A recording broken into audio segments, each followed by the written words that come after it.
ਤੇ ਇਹ 20 ਬੱਕਰੇ ਆ ਜਿਹੜੇ ਕਿੰਨੇ ਕੁ ਦੇ ਆ? 20 ਬੱਕਰੇ 6.5 ਲੱਖ ਦੇ ਹਨ। ਅੱਛਾ, ਤੇ ਇੱਥੇ ਤੁਹਾਡਾ ਕੀ ਖਿਆਲ ਆ ਕਿੰਨੇ ਕੁ ਦੇ ਵਿਕ ਜਾਣਗੇ?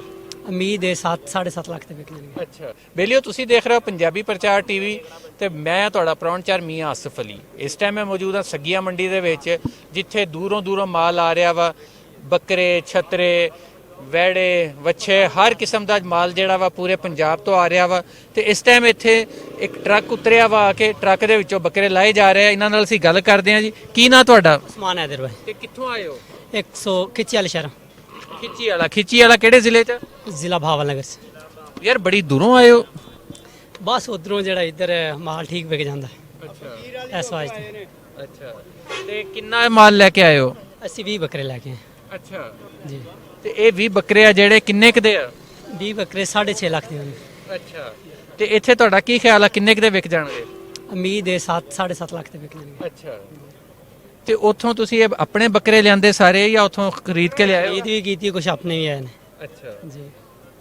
ਅੱਛਾ, ਦਾ ਮਤਲਬ ਆ ਤੇ ਕਿੰਨੇ ਕੁ ਦਿਨਾਂ 'ਚ ਤੁਹਾਨੂੰ ਤਵੱਕੂ ਆ ਕੇ ਵਿਕ ਜਾਣਗੇ ਤੇ ਤੁਸੀਂ ਵਾਪਸ ਚਲੇ ਜਾਓਗੇ? बस है गाहक के हिसाब नाल है, अगर जल्दी लग जाए जल्दी विक जाएंगे, नहीं तो 5-6-7 दिन लग जाएंगे बस ਅੱਛਾ, जी। ਚਲੋ ਯਾਰ ਬੜੀ ਸੋਹਣੀ ਗੱਲ ਆ। ਅੱਛਾ, ਬਾਵਲ ਨਗਰੋਂ ਆਏ ਆ, ਬਾਵਲ ਨਗਰ ਖਿੱਚੀ ਵਾਲੇ ਤੋਂ, ਤੇ ਇੱਥੇ ਪੂਰੇ ਪੰਜਾਬ ਤੋਂ ਦੂਰੋਂ ਦੂਰੋਂ ਲੋਕ ਆਏ ਹੋਏ ਆ। ਰੀਮਯਾਰ ਖਾਨ ਤੋਂ ਵੀ ਆਏ ਆ, ਰਾਜਨਪੁਰੋਂ ਵੀ ਆਏ ਆ, ਆਪਣਾ ਮਾਲ ਲੈ ਕੇ ਆਉਂਦੇ ਆ ਇੱਥੇ। ਤੇ ਇਹਨਾਂ ਦਾ ਇਹੀ ਕਹਿਣਾ ਕਿ ਇੱਥੇ ਜਿਹੜਾ ਰੇਟ ਆ ਸਹੀ ਲੱਗ ਜਾਂਦਾ। ਅੱਛਾ, ਯਾਰ ਇੱਕ ਗੱਲ ਦੱਸੋ, ਕਰਾਚੀ ਵੀ ਉਧਰੋਂ ਮਾਲ ਬਹੁਤ ਜਾਂਦਾ ਵਾ? कराची थोड़ा ज़्यादा दूर पै जाता है इस वजह से जरा कराची भी हम चले जाते हैं साढ़े उत्थों, ਅੱਛਾ, लेकिन सानू थोड़ा ज़्यादा सफ़र लगता है इस वजह तो इत्थों जरा ना इत्थे आ जाने लाहौर।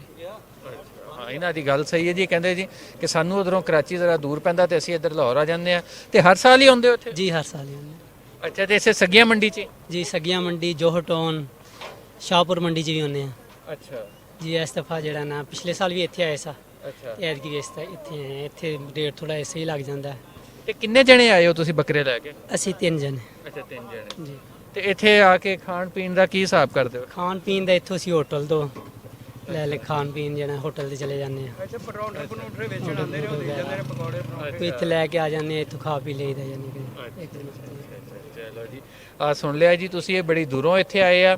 ਤੇ ਇੱਥੇ ਇਕੱਲੇ ਹੀ ਨਹੀਂ, ਸਾਰਿਆਂ ਦੇ ਇਹੀ ਹਿਸਾਬ ਆ। ਹਰ ਕੋਈ ਇੱਥੇ ਬੜੀ ਦੂਰੋਂ ਦੂਰੋਂ ਲੋਕ ਆਉਂਦੇ ਆ, ਇੱਥੇ ਆਉਂਦੇ ਆ, ਇੱਥੇ ਰੋਜ਼ੀ ਸਹੀ ਲੱਭ ਜਾਂਦੀ ਆ, ਸਹੀ ਵਿਕ ਜਾਂਦੇ ਆ। ਔਰ ਕਈ ਵਾਰੀ ਤੇ ਇਹ ਸ਼ੁਰੂ ਦੇ ਦਿਨਾਂ 'ਚ ਹੀ, ਪਹਿਲੇ 4-5 ਦਿਨਾਂ 'ਚ ਹੀ ਵੇਚ ਕੇ ਚਲੇ ਜਾਂਦੇ ਨੇ, ਤੇ ਕਈ ਵਾਰੀ 7-8 ਦਿਨ ਵੀ ਲੱਗ ਜਾਂਦੇ ਆ। ਮਾਲ ਇਹਨਾਂ ਦਾ ਇੱਥੇ ਸਾਰਾ ਵਿਕ ਜਾਂਦਾ। ਤੇ ਬੜਾ ਮੰਗ ਰਹੇ ਰੇਟ, ਚੀਜ਼ ਉਹਨੇ ਦੀ ਹੈ ਨਹੀਂ ਜਿੰਨੇ ਪੈਸੇ ਮੰਗਦੇ ਨੇ। ਮਨਾਸਬ ਨਹੀਂ ਹੈ ਰੇਟ। ਆਏ ਉਹ ਆਏ ਨੇ ਨਾ ਹੱਲੇ ਆਏ ਨੇ ਥੱਕੇ, ਹਾਂ ਹੱਲੇ ਆਏ ਨੇ, ਹੱਲੇ ਤਾਂ ਉਹਨਾਂ ਦਾ ਜ਼ਹਿਨ ਨਹੀਂ ਬਣਦਾ ਪਿਆ। ਉਹ ਖੁਦ ਪਰੇਸ਼ਾਨ ਹੋਏ ਨੇ, ਕੀ ਮੰਗੀਏ ਤੇ ਕੀ। ਉਹ 10 ਦੇ 45 ਹੀ, ਉਹ ਮੈਂ ਤੇ 50 ਦੱਸਿਆ। ਅੱਛਾ, ਇੰਜ ਕਰ ਰਹੇ ਨੇ।